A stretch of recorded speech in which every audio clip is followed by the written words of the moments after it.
नमस्कार। सुबह के 10:30 बजे हैं उत्तराखंड के इस वक्त के बुलेटिन के साथ मैं हूं अनुपम। देहरादून से बड़ी खबर इस वक्त है। मसूरी और हरिद्वार के दौरे पर रहेंगे सीएम धामी। मसूरी में आपको बता दें कि सब हॉस्पिटल में नई मशीनों का उद्घाटन, टाउन हॉल में स्वागत समारोह में होंगे शामिल। हरिद्वार में रामकथा में शामिल होंगे CM Dhami. World health day पर ब्लड डोनेशन कैंप में शामिल होंगे। हर की पेड़ी में नए कामों का उद्घाटन करेंगे सीएम धामी, ये जानकारी यहां पर आ रही है। हरिद्वार में रामकथा में भी शामिल होंगे। मसूरी में हॉस्पिटल में मशीन का उद्घाटन यहां पर सीएम धामी के द्वारा किया जाएगा। और बातचीत करने के लिए पुलकित शुक्ला हमारे संवाददाता हरिद्वार से हमारे साथ जुड़ रहे हैं। पुलकित, क्या जानकारी आपको मिल पा रही है? देखिए, बिल्कुल आज सीएम पुष्कर सिंह धामी आज हरिद्वार दौरे पर रहेंगे। काफी कार्यक्रमों में उनको यहाँ शिरकत करनी है। सबसे पहले सीएम 12:30 बजे पतंजलि योगपीठ पहुंचेंगे, जहाँ पर जो प्रसिद्ध कथावाचक हैं मोरारी बापू, उनकी कथा का आयोजन चल रहा है। उस कथा श्री राम कथा में मुख्यमंत्री शामिल होंगे। उसके बाद मुख्यमंत्री ऋषिकुल आयुर्वेद चिकित्सालय पहुंचेंगे, जहाँ पर एक डायलिसिस सेंटर का मुख्यमंत्री को उद्घाटन करना है। और शाम के वक्त मुख्यमंत्री हर की पैड़ी पहुंचेंगे, जहां पर जो हर की पैड़ी के सौंदर्यीकरण के लिए कई संस्थाओं के द्वारा जो कार्य किए गए थे कुंभ के समय में, और उसके बाद उनका उद्घाटन यहां पर होना है। तो काफी व्यस्त यहाँ पर आज मुख्यमंत्री का कार्यक्रम है। पूरे दिन आज मुख्यमंत्री हरिद्वार दौरे पर रहेंगे और मुख्यमंत्री के दौरे को देखते हुए प्रशासन की ओर से भी तैयारियां पूरी की गई हैं। बहुत बहुत शुक्रिया पुलकित हमारे साथ जुड़ने के लिए और बातचीत करने के लिए। पुलकित शुक्ला हमारे संवाददाता इस बड़ी खबर पर अपडेट दे रहे थे। देहरादून से बड़ी खबर है। सीएम पुष्कर धामी के साथ मुलाकात के दिन तय हो गए हैं। सोमवार और मंगलवार को सांसद और मंत्री सीएम से मुलाकात कर सकेंगे, जबकि बुधवार और गुरुवार को विधायक और पूर्व विधायक मुख्यमंत्री से मिल सकेंगे। वहीं मंगलवार और शुक्रवार को अधिकारी और कर्मचारी संगठन मुलाकात कर सकेंगे। तो शनिवार और रविवार को मुख्यमंत्री के साथ बीजेपी के पदाधिकारी मुलाकात कर सकेंगे। वहीं मुख्यमंत्री की उपलब्धता पर जनता मिलन का कार्यक्रम हर दिन आयोजित किया जाएगा। इस दौरान सीएम की तरफ से आने वाले और मिलने वालों से अपील की गई है वो किसी भी तरह का उपहार, गिफ्ट या फिर बुके लेकर मिलने ना आए।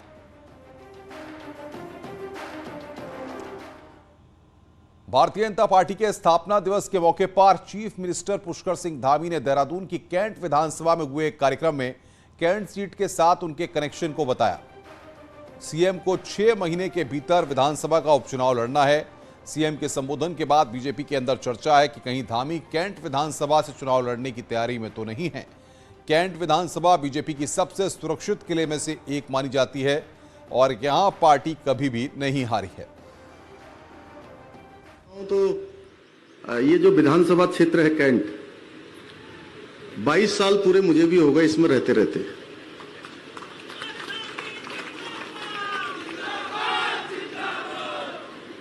यमुना कॉलोनी में मैं लगातार शुरू से, जिस दिन से उत्तराखंड बना उसी दिन से यहाँ रहता आया हूँ। इसलिए इस विधानसभा और आसपास की सभी विधानसभा क्षेत्रों से आए हुए हमारे सभी वरिष्ठ नेतागण, वरिष्ठ पदाधिकारीगण, हमारी वरिष्ठ आंदोलनकारी, हमारी गार्जियन आदरणीय सुशीला बलूनी जी, विनोद जी, आदित्य जी, कितने नाम है, रविंदर भाई, रोहिला जी समेत सभी उपस्थित। अब मैं आपका नाम ले लूं, मैं समझता हूं कि औपचारिकता होगी। क्यों विधायक जी? देहरादून से इस वक्त की बड़ी खबर आपको बता दें कि कोऑपरेटिव में भर्ती प्रक्रिया में गड़बड़ी के मामले में 7 अधिकारियों का तबादला किया गया है। 4 सहायक निबंधक, 4 महाप्रबंधक का तबादला किया गया है। बड़ी जानकारी हम आपको दे रहे हैं। जांच प्रभावित न हो इसलिए इनका तबादला किया गया है। देहरादून की महाप्रबंधक का सेवा विस्तार भी रद्द कर दिया गया है। महाप्रबंधक का सेवा विस्तार रद्द किया गया है। ये इस वक्त की बड़ी खबर हम आपको बता रहे हैं। दीपांकर भट्ट बातचीत करने के लिए हमारे साथ जुड़ रहे हैं, जिन्होंने इस खबर को ब्रेक किया है। दीपांकर, क्या जानकारी इस पूरी खबर पर मिल पा रही है आपको? बिल्कुल अनुपम, ये मसला 422 पदों के 4th क्लास के जो पोस्ट थी उनको लेकर जुड़ा हुआ है। इसमें तमाम धांधली के आरोप लगे, तमाम शिकायतें लगी और जो तीरथ सिंह रावत मुख्यमंत्री थे उन्होंने इस भर्ती पर रोक भी यहाँ पर लगाई थी। उसके बाद ये मसला फिर कुछ दिनों ठंडे बस्ते में रहा, लेकिन अब जब मुख्यमंत्री पुष्कर सिंह धामी ने पद संभाला तो उन्होंने इस मामले को बड़ी गंभीरता से लिया और इस मामले में अब तक जो तबादले 7 अधिकारी हैं जिनमें सबके तबादले किए गए हैं। और इसके अलावा जो यहाँ की जीएम, देहरादून डिस्ट्रिक्ट की जो जीएम थी, उनका जो सेवा विस्तार था उसे फिलहाल रद्द कर दिया गया है। तो चाहे कोऑपरेटिव मिनिस्टर कमिश्नर हो चाहे मुख्यमंत्री हो, दोनों का ये कहना है कि इसमें कड़ी कार्रवाई होगी और किसी को भी इसमें बख्शा नहीं जाएगा। जिसकी गड़बड़ियां होंगी उसको इसमें सजा भुगतनी पड़ेगी। अनुपम। बिल्कुल दीपांकर, बहुत बहुत शुक्रिया आपका हमारे साथ जुड़ने के लिए और तमाम अपडेट्स देने के लिए। आगे बढ़ते हैं। उत्तरकाशी में नवरात्र के 6वें दिन यमुना जन्म उत्सव पर पुरोहितों द्वारा यमुनोत्री धाम कपाट खोलने का शुभ मुहूर्त निकाला गया। यमुनोत्री धाम के कपाट 3 मई को 12:15 बजे यमुनोत्री धाम कपाट खोले जाएंगे। पुरोहित आज पूरे विधि विधान के साथ पूजा अर्चना कर यह मुहूर्त निकाला गया है। मां यमुना की उत्सव डोली शीतकालीन प्रवास खरसाली से सुबह 8:30 पर यमुनोत्री धाम के लिए शनिदेव के डोली के साथ रवाना होगी। यमुनोत्री और गंगोत्री धाम में कपाट खुलने का शुभ मुहूर्त निकलने के साथ ही तैयारियां भी जोरों पर शुरू हो गई हैं। और बातचीत करने के लिए बलवीर हमारे साथ जुड़ रहे हैं फोन लाइन पर। बलवीर, कपाट खोलने का दिन तय हो गया है, किस तरीके से विधि विधान के साथ ये तारीख तय की गई है? बिल्कुल अनुपम, यहाँ पे आज यमुना उत्सव है और जिसके चलते जो नवरात्र का 6वां दिन है, पूजा अर्चना की गई और पूरे विधि विधान से जो यमुनोत्री धाम का जो शुभ मुहूर्त है वो निकाला गया है पुरोहित द्वारा। और ठीक 12:15 पे 3 मई को जो यमुनोत्री धाम के कपाट है वो खोले जाएंगे देश विदेश के श्रद्धालुओं के लिए। और जो सुबह है 3 मई की जो सुबह होगी 8:30 बजे शनिदेव की डोली के साथ जो माँ गंगा की जो माँ यमुना की जो उत्सव डोली है वो रवाना होगी यमुनोत्री के लिए। और जो समय निकला है 12:15 पुरोहितों द्वारा निकाला गया है। तो तैयारियां जोरों पे चल रही है और इसी दिन जो गंगोत्री धाम के कपाट है वो भी खुलने हैं। तो दोनों धामों के कपाट एक ही तारीख अक्षय तृतीया के दिन खुलेंगे। तो दोनों ही धामों में तैयारी शुरू हो गई है जोरों पे। अधिकारियों की बैठक भी जारी है। यमुनोत्री धाम में एक दिक्कत है कि यमुनोत्री धाम के जो यमुनोत्री हाईवे है उसकी हाल काफी खराब है, जिसको लेके अधिकारियों को भी सख्त निर्देश है कि जो हाईवे है उसकी हालत को सुधारा जाए। तो वहां पे काम युद्ध स्तर में चल रहा है इस समय। और जो पुरोहितों द्वारा आज समय निकाल लिया गया है, तो कह सकते हैं कि अब जो तैयारियां हैं और जोरों से देखने को जो यमुनोत्री धाम है, इसके अलावा जो गंगोत्री धाम है, दोनों में देखी जाएगी। जी बलवीर, बहुत बहुत शुक्रिया आपका हमारे साथ जुड़ने के लिए और तमाम अपडेट्स देने के लिए। बलवीर हमारे संवाददाता इस वक्त की बड़ी खबर पर अपडेट दे रहे थे कि किस तरीके से यमुना उत्सव पर यहाँ पर यह शुभ मुहूर्त निकाला गया है। यमुनोत्री धाम के कपाट खोलने का दिन और वक्त तय कर लिया गया है। आज चैत्र शुक्ल षष्ठी माँ यमुना जी के जन्मोत्सव, जिसे यमुना छठ भी कहते हैं, इस पावन पर्व की संपूर्ण देशवासियों प्रदेशवासियों को हार्दिक शुभकामनाएं। माँ यमुना जी के इस मंदिर में आज हम तीर्थ पुरोहित यमुनोत्री धाम के इस पावन अवसर पर माँ यमुना जी के जो कपाट खुलने हैं उसका शुभ मुहूर्त आज तय किया गया। आज चैत्र शुक्ल षष्ठी यमुना जयंती के पावन अवसर पर आप सभी क्षेत्रवासी देशवासियों को बहुत बहुत बधाई एवं शुभ मंगलमय कामनाएं। आज यमुना जी की शीतकालीन प्रभास खुशी मठ यमुना जी के मंदिर में आगामी जो कपाट का मुहूर्त तय हुआ है वो यहाँ से 3 मई को ठीक 8:30 पर माँ यमुना जी की डोली शमेश्वर महाराज, उनके जो भाई हैं शनि महाराज जिनको कहा जाता है, उनकी अगुवाई में शीतकालीन प्रभास खुशी मठ से प्रस्थान करेगी। और ठीक 12:15 पर कर्क लगन अनुसार अभिजीत मुहूर्त के तहत और अमृत बेला का पावन पर्व पावन अवसर उस दिन हो रहा है। तो माँ यमुना के कपाट आम सभी श्रद्धालुओं के लिए खोल दी जाएंगे। जोशीमठ से बड़ी खबर इस वक्त आ रही है। मुख्य सचिव एसएस संधू का दौरा है। हेमकुंड साहिब और बद्रीनाथ धाम का दौरा करेंगे। हेमकुंड साहिब और घांगरिया का हवाई निरीक्षण करेंगे। गोविंद घाट से पुलना पैदल मार्ग पर चल रहे कार्यों का निरीक्षण करेंगे। बद्रीनाथ में हो रहे निर्माण कार्यों का निरीक्षण करेंगे। समीक्षा बैठक भी सीएस एसएस संधू के द्वारा की जाएगी।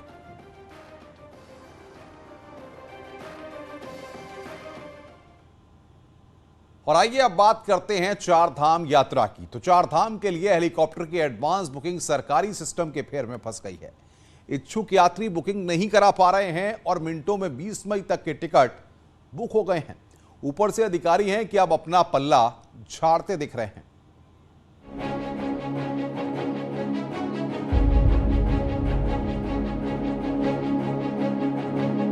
उत्तराखंड में 6 मई से शुरू होने वाली 4 धाम यात्रा में कई राज्यों से इच्छुक यात्री केदारनाथ यात्रा के लिए हेलीकॉप्टर की एडवांस बुकिंग कराना चाहते हैं, लेकिन सोमवार देर शाम से शुरू हुई एडवांस बुकिंग कई यूजर्स के लिए जी का जंजाल बन गई है।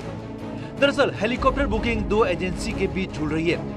पर्यटन विभाग ने Uttarakhand civil aviation development authority को हेली सर्विस ऑपरेट करने की जिम्मेदारी दी है, जबकि गढ़वाल मंडल विकास निगम पर टिकट बुकिंग का दारोमदार है। लेकिन सोमवार शाम से शुरू हुई हेलीकॉप्टर बुकिंग 20 मई तक चंद मिनटों में ही बुक हो गई, जबकि कई यूजर दिन भर कोशिश करते रहे और कई दूसरे लोगों के पेमेंट होने के बाद भी टिकट बुक नहीं हो पाए। क्योंकि जो ऑनलाइन हमारी टिकट बुकिंग हो रही है ये आधार कार्ड के नंबर के आधार पर है, और क्योंकि आधार कार्ड की प्रति भी इसमें लगती है, क्योंकि हेली सेवा जब उस सेवा का उपभोग किया जाता है उस समय उसकी टिकट को भी चेक किया जाता है, उसका आधार नंबर देखा जाता है, तदनुसार ही उसको उसका लाभ मिलता है। यानी बुकिंग में वही व्यक्ति जिसने बुकिंग किया है उसको जिसने आधार नंबर जारी लगाया है उसी के आधार पर ही उसको उसका लाभ मिलता है। तो इसके चलते जो है वो लोगों की अपेक्षाएं बहुत ज़्यादा है, सर्विसेज कम है, उसके चलते समस्या कुछ जगह आ रही होगी, लेकिन पोर्टल के हिसाब से कोई दिक्कत नहीं है और यही व्यवस्था हमने पिछले 2 साल चलवाई हुई है। गढ़वाल मंडल विकास निगम के अधिकारी कहते हैं कि वो सिर्फ होस्ट हैं, जिम्मेदारी तो सिविल एविएशन अथॉरिटी की है। न्यूज 18 ने अथॉरिटी की सीईओ सोनिका से बात करने की कोशिश की, लेकिन वो उपलब्ध नहीं हुई। इधर कमिश्नर गढ़वाल का कहना है कि जहां पर कमी है उसका रिव्यू करवाया जाएगा। सबको बोला गया है कि अपने कार्य में प्रगति लाएं और 25 अप्रैल तक जो भी कार्य हमें करने हैं उनको पूर्ण कर लें, ताकि यात्रा में कोई व्यवधान ना हो। केदारनाथ धाम में पिछले साल सबसे ज्यादा यात्री आए थे। उस दौरान हवाई टिकटों की कालाबाजारी की भी खबरें आई थी और अधिकारियों तक ने जांच की बात की थी। इस बार यात्रा शुरू होने से पहले ही बुकिंग प्रणाली सवालों में है और सिस्टम को लगता है सब ठीक है। न्यूज 18 के लिए देहरादून से भारती सकलानी की रिपोर्ट। 4 धाम यात्रा के दौरान हेलीकॉप्टर से जाने वाले साइबर ठगों के भी निशाने पर आ गए हैं। देहरादून में 5 शिकायतें आई हैं जिन्होंने 4 धाम यात्रा में हेलीकॉप्टर बुकिंग के नाम पर ठगी की शिकायत की है। पुलिस के मुताबिक यात्रियों ने ऑफिशियल वेबसाइट के बजाय किसी अन्य वेबसाइट से टिकट की बुकिंग कराई। इसमें 4 धाम यात्रा के लिए कंफर्म हेलीकॉप्टर बुकिंग का दावा किया गया था, लेकिन बुकिंग के साथ टिकट नहीं मिला और पैसे भी अकाउंट से कट गए।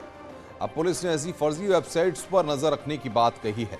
आपको बता दें कि गढ़वाल मंडल विकास निगम की वेबसाइट से ही 4 धाम यात्रा के लिए हेली बुकिंग होती है। फर्जी वेबसाइट्स बन जाती हैं, बुकिंग के ऐसे फर्जी एजेंट्स आते हैं जो विभिन्न प्लेटफॉर्म पर गलत तथ्यों को डालकर उसमें बुकिंग ले लेते हैं।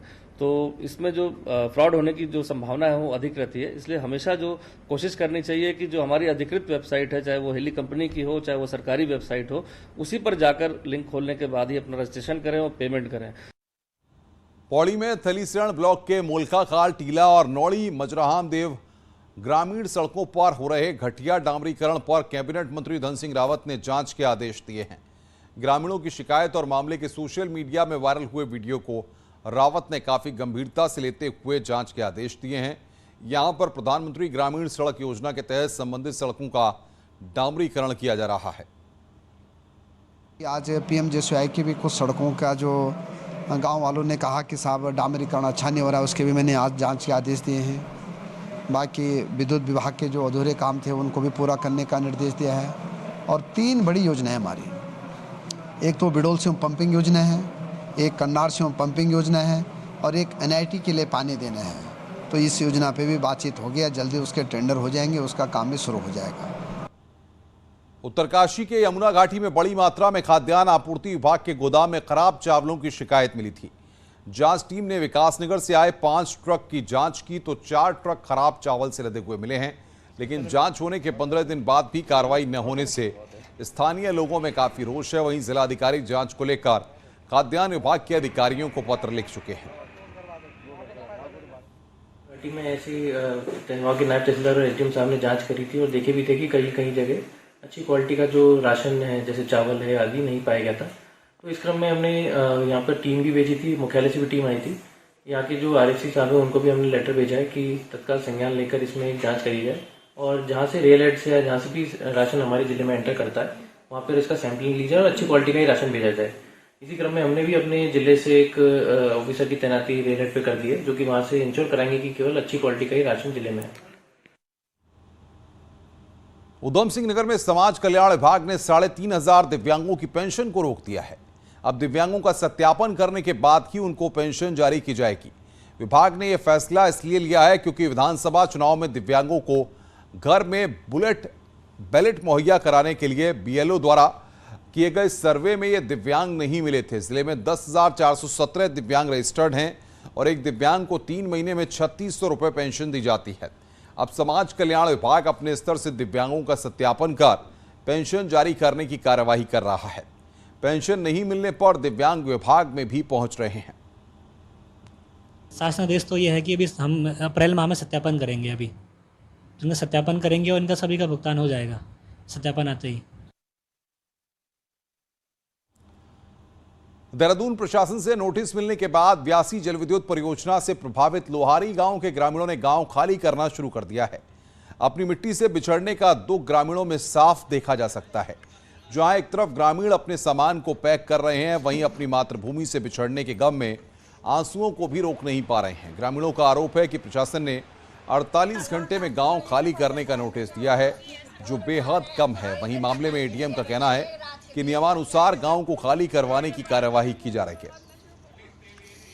के किनारे बसा हुआ था, सारी शान शौकत थी, लेकिन ऐन त्योहार से पहले इन गांव वालों को यहां से निकालने का फरमान, और वो भी 24 घंटे का।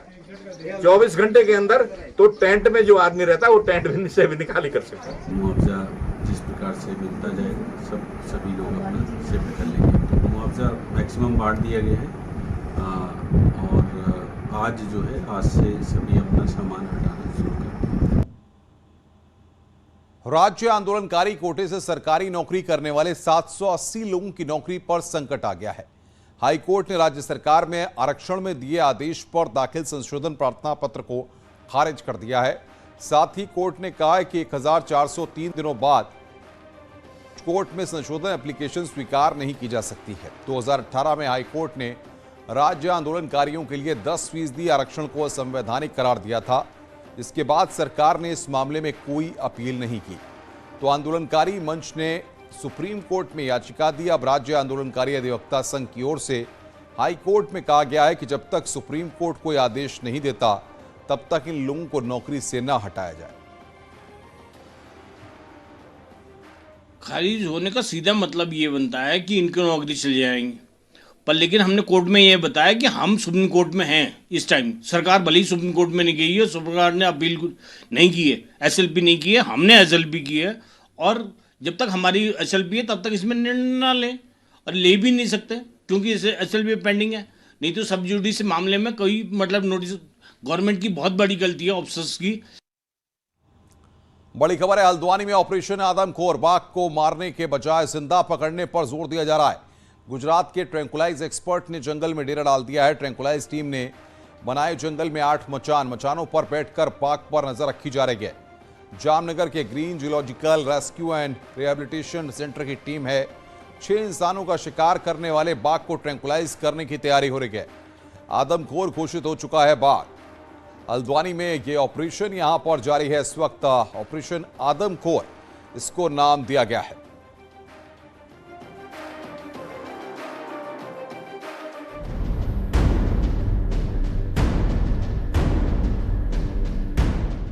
छह लोगों को मौत के घाट उतारने वाले आदमखोर बाघ को पकड़ने के लिए हल्द्वानी में फॉरेस्ट टीम खूब पसीना बहा रही है। अब तो फॉरेस्ट डिपार्टमेंट ने गुजरात के जामनगर से green zoological rescue and rehabilitation centre की टीम भी बुला ली है, जिसके 30 एक्सपर्ट जंगल में आदमखोर की तलाश में जुटे हैं। लेकिन तकरीबन 15 किलोमीटर के एरिया में आदमखोर बाघ की तलाश आसान नहीं है। ये सारी घटनाएं जंगल के अंदर की है और पनियाली से बजूनिया हल्दू, पनियाली से काठगोदाम और भदोनी तक ये घटना, जो कि एक ही ब्लॉक के अंतर्गत है, तो इसी में ये घटनाएं हो रही हैं। सूत्रों के मुताबिक फॉरेस्ट टीम ने कैमरा ट्रैप की मदद से आदमखोर बाघ की पहचान कर ली है, लेकिन राष्ट्रीय पशु होने के कारण बाघ को मारने से ज्यादा जिंदा पकड़ने पर जोर है। गुजरात से आई वाइल्ड लाइफ एक्सपर्ट टीम को ऐसे आदमखोरों को ट्रैंकुलाइज करने में महारत हासिल है, लिहाजा इसी टीम के मुताबिक आदमखोर को पकड़ने की व्यूह रचना रची जा रही है। तो पकड़ने की कार्रवाई हमारी जो डॉक्टरों की टीम लगी हुई है, ट्रैंकुलाइज करने की टीम, इसके अलावा जामनगर गुजरात से 30 लोगों की टीम आई हुई है और जो कि आज सुबह से ही अपनी कार्रवाई शुरू कर दी है। उनके द्वारा निर्देशित किया गया है कि 3 जगह पर हमें मचान बनाना है, जिसकी कार्रवाई अभी जारी है। जल्द ही इसमें सफलता मिल जाएगी। जाहिर है बाघ केवल सामान्य जंगली जानवर नहीं है, बल्कि राष्ट्रीय पशु भी है। और इससे बड़ी बात, जिस बाघ को 6 इंसानों पर हमले के बाद आदमखोर घोषित किया गया है, उसने किसी भी घटना को इंसानों के इलाके में आकर अंजाम नहीं दिया, बल्कि इसका शिकार वो लोग बने हैं जो जंगल के भीतर खुद ब खुद गए। इसलिए फॉरेस्ट एक्सपर्ट्स की कोशिश बाघ को जिंदा पकड़ने की है। हल्द्वानी से न्यूज़ 18 के लिए शैलेंद्र नेगी की रिपोर्ट। खबरें और भी हैं, फिलहाल रुक रहे हैं यहां पर एक ब्रेक के लिए। ब्रेक के बाद जल्द हाजिर होते हैं।